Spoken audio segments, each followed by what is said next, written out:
G'day everyone, Jackson here. Welcome back to Daily Endeavours for Saturday the 2nd of August. As always, I will have timestamps in the description if you're just looking to check one of these options and you just want to, like you already know everything else, you want to skip all that stuff. The set's okay.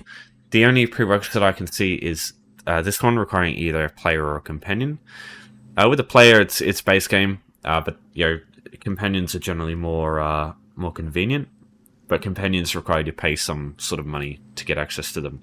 Not that I would do this one personally. I would do blacksmithing, Dwarven Automata, and healing in Battlegrounds or healing in PvP areas. And yeah, pickpocketing.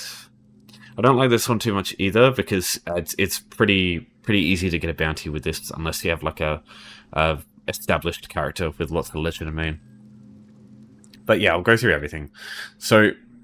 First off, before I get through to the actual endeavors, I just want to first point out the golden is up for sure, but it's instead of necklaces last week because of the White Strikes event, we have rings of all the PvP sets. Now, personally, I wouldn't. I mean, it's alliance points. There's some things you can buy with alliance points that you can't buy with anything else, and yeah, like. It just depends. If you have tons of alliance points that you don't want to spend on anything, I guess you could get some of these. But personally, I would just upgrade stuff to gold. Just buy some like cheaper rings on like guild stores or something of these types, and then just get some chromium platings. Or I wouldn't use gold stuff like this at all. Probably, I feel like either what you're looking for if you need gold jewelry, or gold jewelry probably isn't important enough for you to like want to spend this many alliance points on stuff like this. I would just personally just buy this, either buy it from a guild store or just not worry about PvP builds enough for like gold jewelry to matter. Gold weapons, sure, and maybe a gold heavy chest, but yeah, like this stuff doesn't matter too much.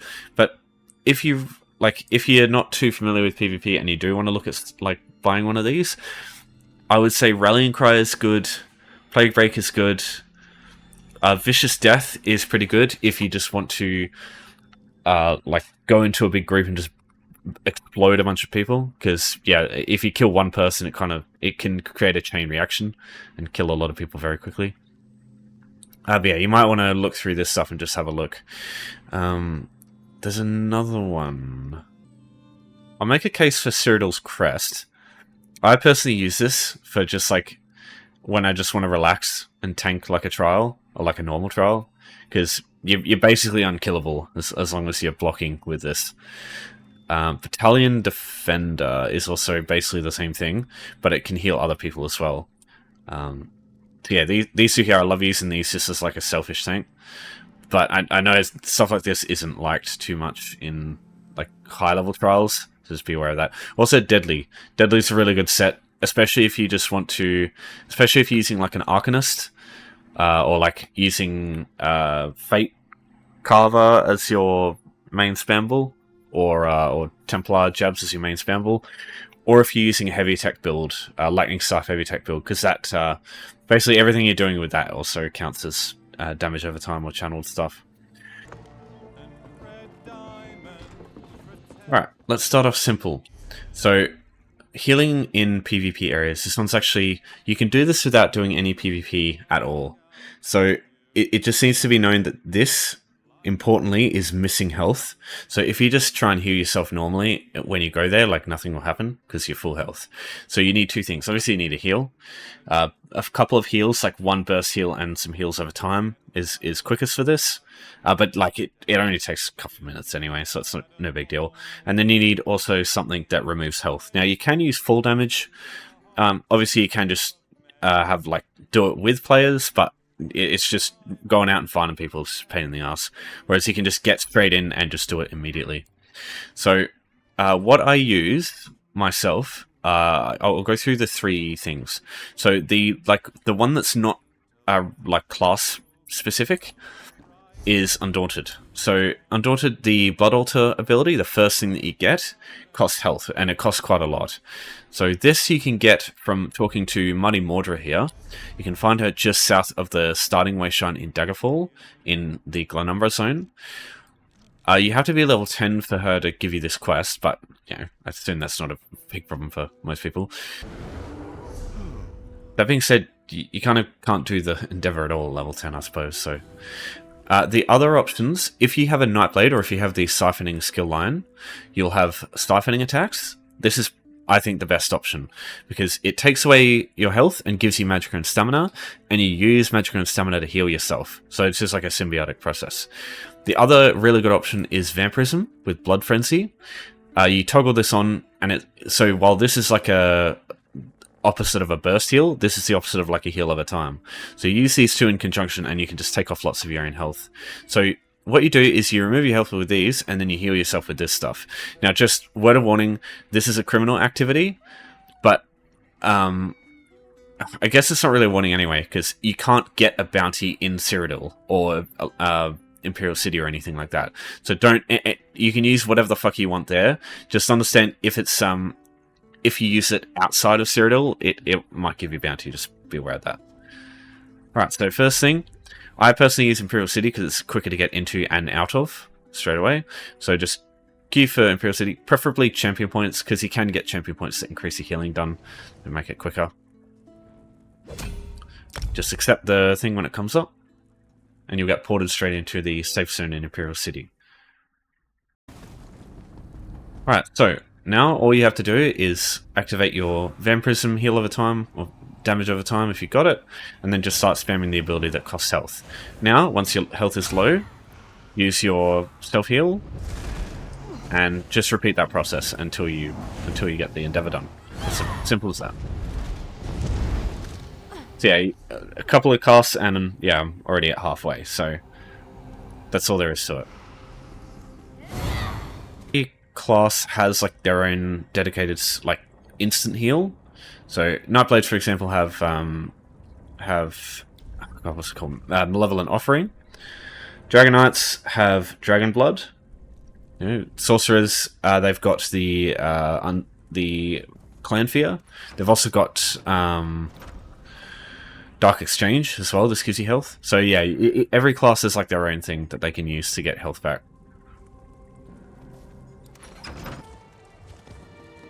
Crafting with Blacksmithing. So the absolute cheapest set of items that you can craft is an Iron Dagger, which requires 2 iron ingots and a style material. So style materials you can get very easily.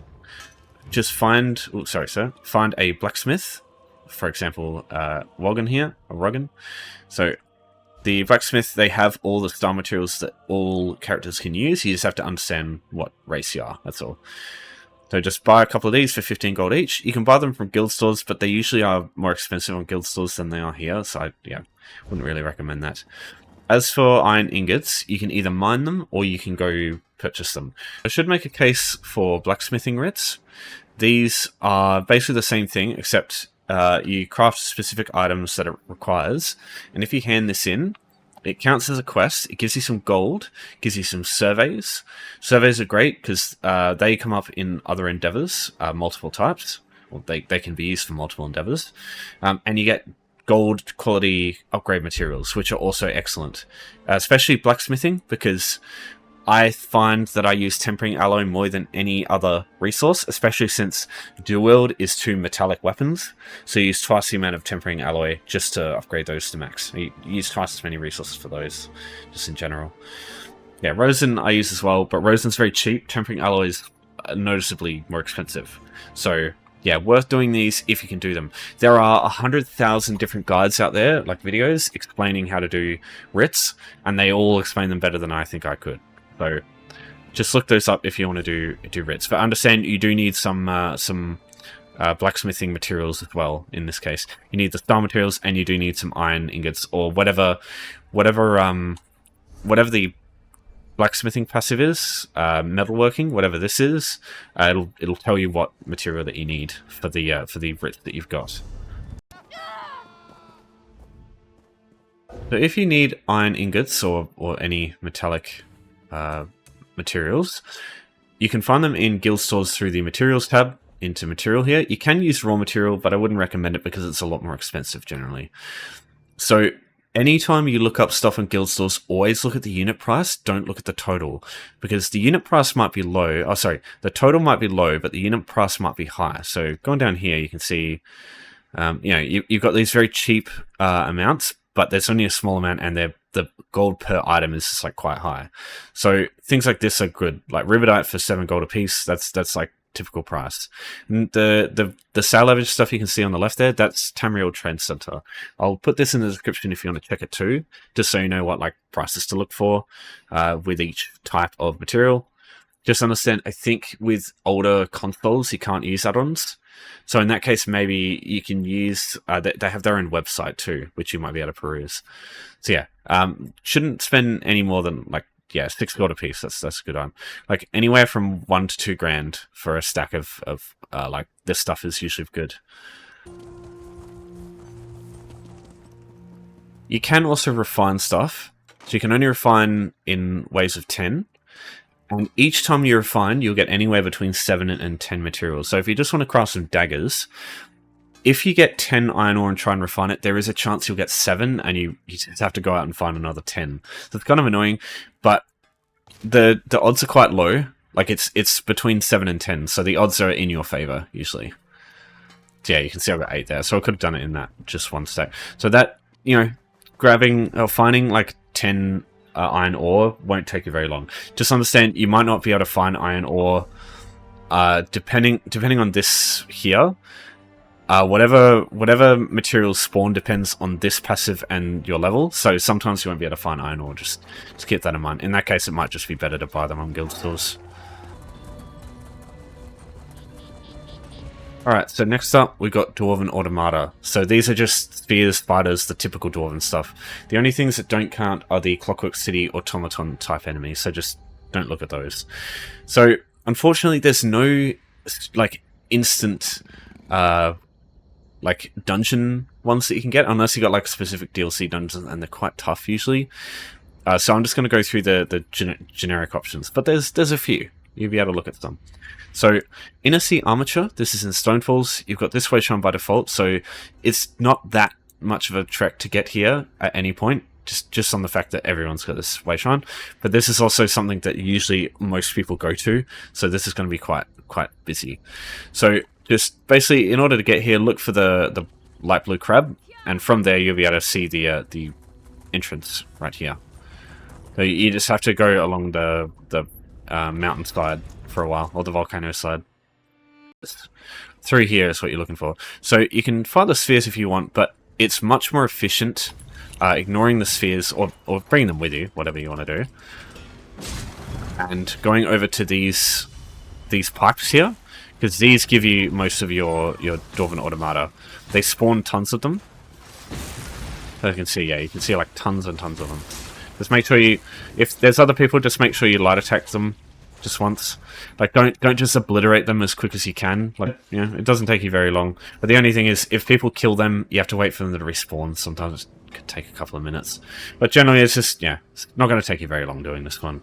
So I'll go through some of the other options. So you've got Lower Vithaniel in Deshan, the Delve right here. This one has Dwarven Automatons. If you've got the Orsinium DLC, Rekindleft is a good option. This has tons and tons of Dwarven Automatons in it, too. Oh, sorry, Dwarven Automata, sorry. Is it Automata? Yeah, Automata. So, that one's pretty good. Now, I prefer, myself, to do, not Varied Sands, Methanas. Methanas is great, because this is like the one that nobody ever seems to go to, from what I see. And it's got really tough Dwemer enemies, but it's got big groups of them at the start, and there's really, I see so few people, and it's also not that difficult to get to, because you've got home tours. With Urtir Cavern, you can just come down south and go here. Now, if you do want instanced areas, my advice is, it will require some work, that's the only issue. But one of them is, well, two of them actually. Darkshade Cavern's one. You defeat the first main boss, you'll be able to go through to there's like, you go through a little cave, and then you can basically, from where you are, you can jump over like a little bit into like a river with a net, and past there'll be a bunch of Dwarven automatons past that boss. There's like a group of 6 that you can kill straight away. And instance areas like dungeons are great because nobody else can come in here if you're not in a group, so you're not waiting for shit to respawn, and that way it's just quicker. Dark Shade Caverns 2, I'll just show you this one real quick. Yeah, I don't want to. I'll show you this one real quick because it's easier, especially if you're a Nightblade with Cloak, or you're like a Stage 4 Vampire. You can use this place actually really well, and I'll show you why. Alright, so you can run past all this stuff, but having Cloak to just ignore them is better, because these things are tanky as fuck, and they do a lot of damage, so it's kind of not really... Yeah, it's a lot of work just to fight them. So ignore this stuff here, you're not worrying about any of this stuff.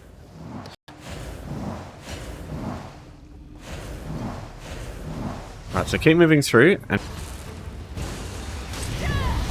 Yeah, the stuff in here is quite tough, but killing them all, that's a quick way to get it done. Now, oh wow, Master Chest, Jesus.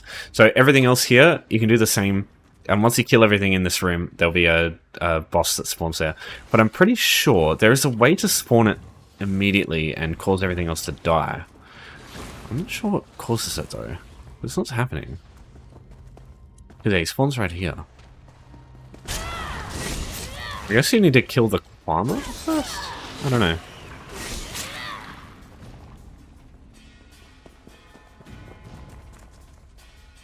I'm not sure.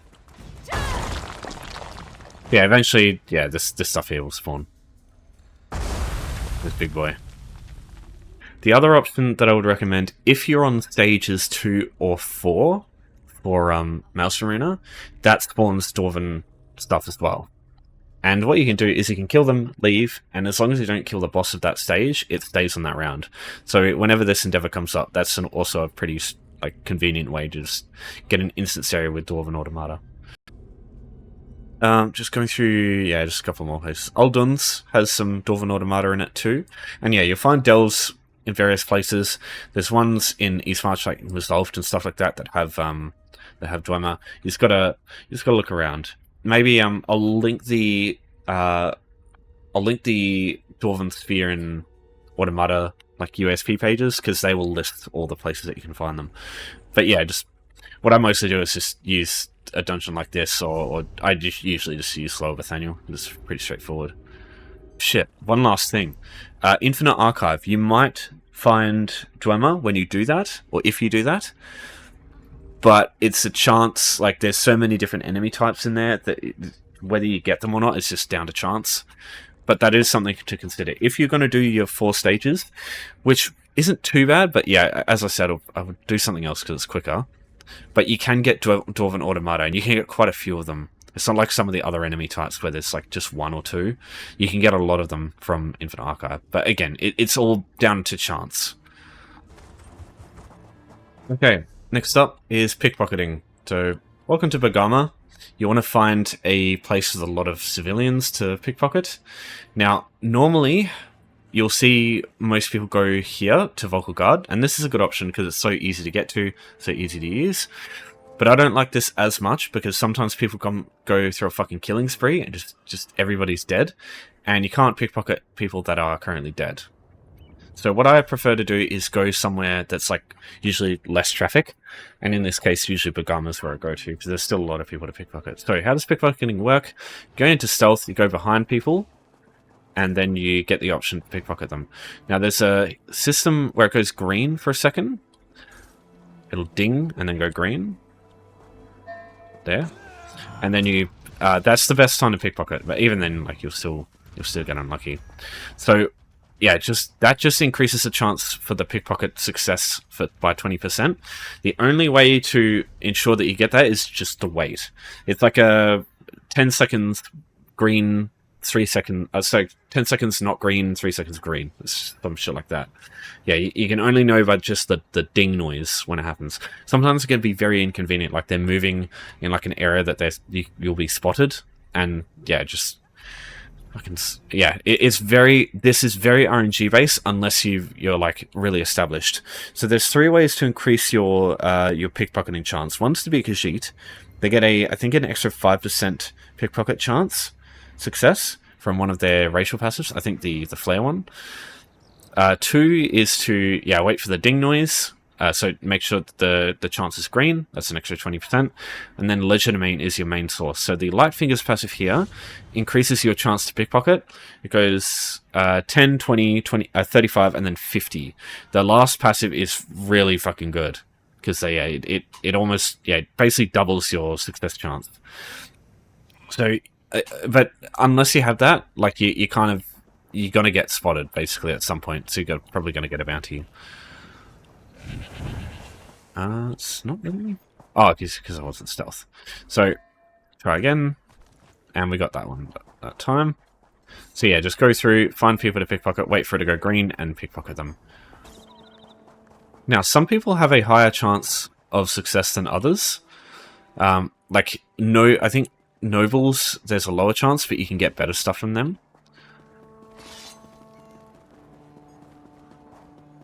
Guards are one of the hardest, usually, but you can pickpocket them. Just if it goes wrong, expect some chop. And I mean, yeah, there's not much else to it.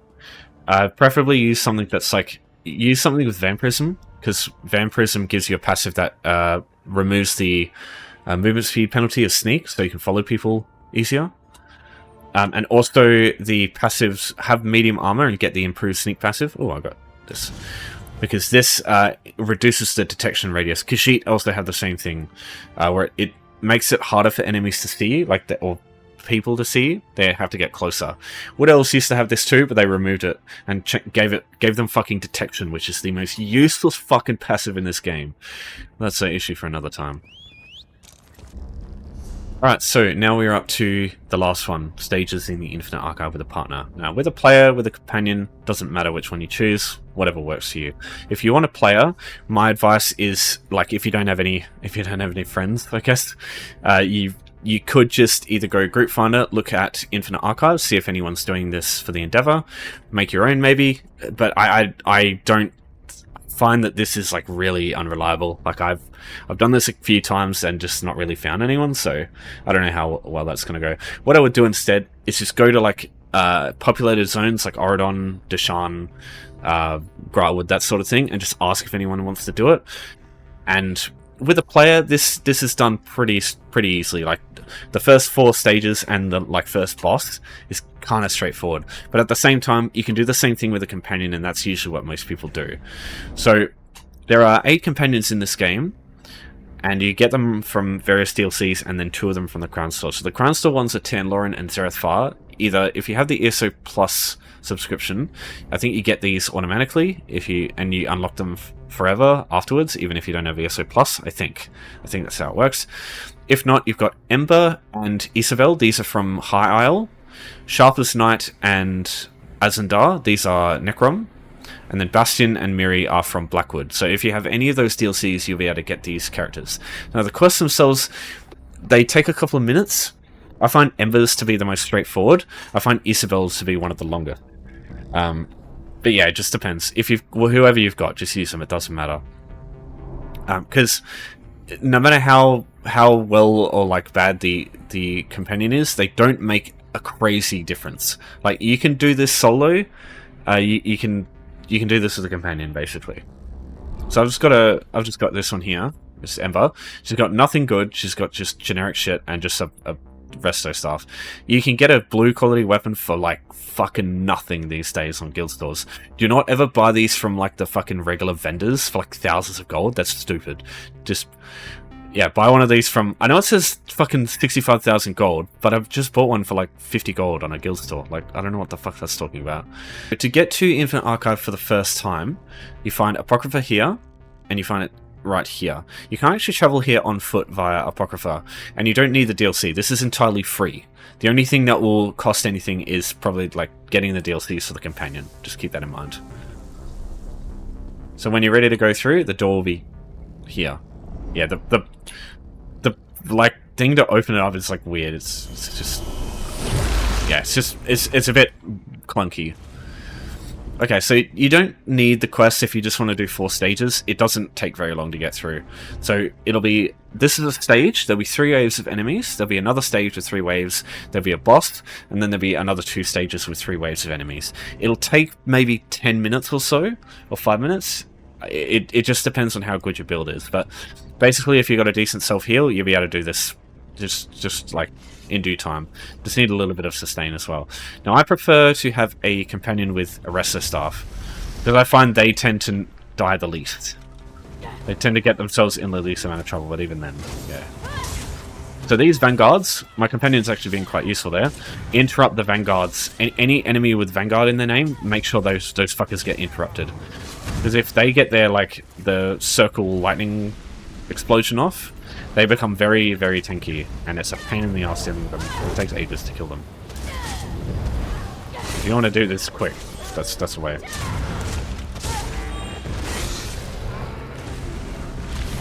Right, so every 3rd wave will have one of these bigger hombres in it. So these guys here, some of these guys I like to kill first, some of these I don't. Just depends on who you get. But these sword and board guys, if you hit them when they got their shield up like that, you'll get a little circle under your feet, and when the circle like expands to like the whole, like it fills up the whole circle, he'll hit you with like a stun, and yeah, you want to make sure you block that. Apart from that though, aside from the standard and like being held in place, there's not much else they do. Okay, so every time you complete a stage, you get a verse. These verses can help a lot. They can be very powerful, but some of them can also be very fucking terrible. Postulant Gloves. This is great for bosses. I don't really like it too much for stages though. Because it basically, you throw it at an enemy and it deals a shit ton of damage. And it basically can like, it can hit maybe 1 or 2 enemies at a time. So in stages, it's not that great. I like the other Pestilent one, the Pestilent Guardian. That one's really good for stages. This one not so much. You get things like, yeah, like oh, what's the word? Sorry, I'm trying to think what the word is.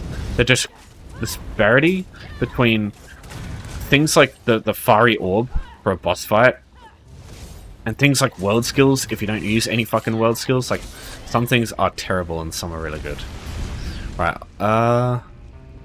there's no big guy, so yeah, I don't know. Sometimes it doesn't spawn the big boss enemies like in the stages. Sometimes it does. I don't know what the go is there. Yeah, sometimes it happens, sometimes it doesn't.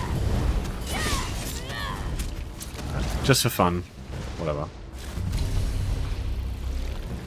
Okay, next verse. Let's see what we've got. Swift Gale, possibly one of the best. One of my favorites. This thing fucking hits like a truck, and just constant, really high damage. So this boss would be pretty quick. So yeah, that's 2 stages there, and now we're up to the boss, the first boss. The first one will usually be pretty straightforward. It's usually like a simple enemy from a simple dungeon. In this case, we get Shadowren, which is one of the. This is Spanish Cells 1's first main boss. So this verse will make this very quick. Oh, okay.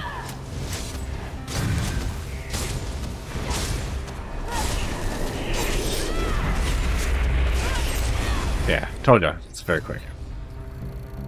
Alright, so that doesn't count as a stage, it's a cycle, so it's a different thing. So unfortunately that's just a waste of time. But you need to do that in order to get to the next 2 stages. So this is a vision. Instead of, do these 2... I guess companions don't count as pets, lol. Imagine never taking decrease. Yeah, they're both shit. Here's what I'm talking about. So these are visions. These are like verses, but they last the whole arena instead of the other ones. The verses only last 1 round. So these will last the whole thing, so you want to choose these more wisely, but I don't think either of these are helpful to me. Reducing magic damage, that's so specific and so like just situational, and then I don't have pets, so this is useless to me, so I don't know. Here's one that does have any use, but it's kind of, yeah, it's not going to do much. Alright, so after the boss fight, you'll get taken to another stage. This is the same as the stages before, just some different enemy types. So yeah, that's all there is to Infinite Archives. So just do that again, and do that another time, and that will be all of your stages done. All right, so that's Endeavours done. So thanks everyone for watching. Thanks for your support as always. I'll see you next time. Enjoy your weekend.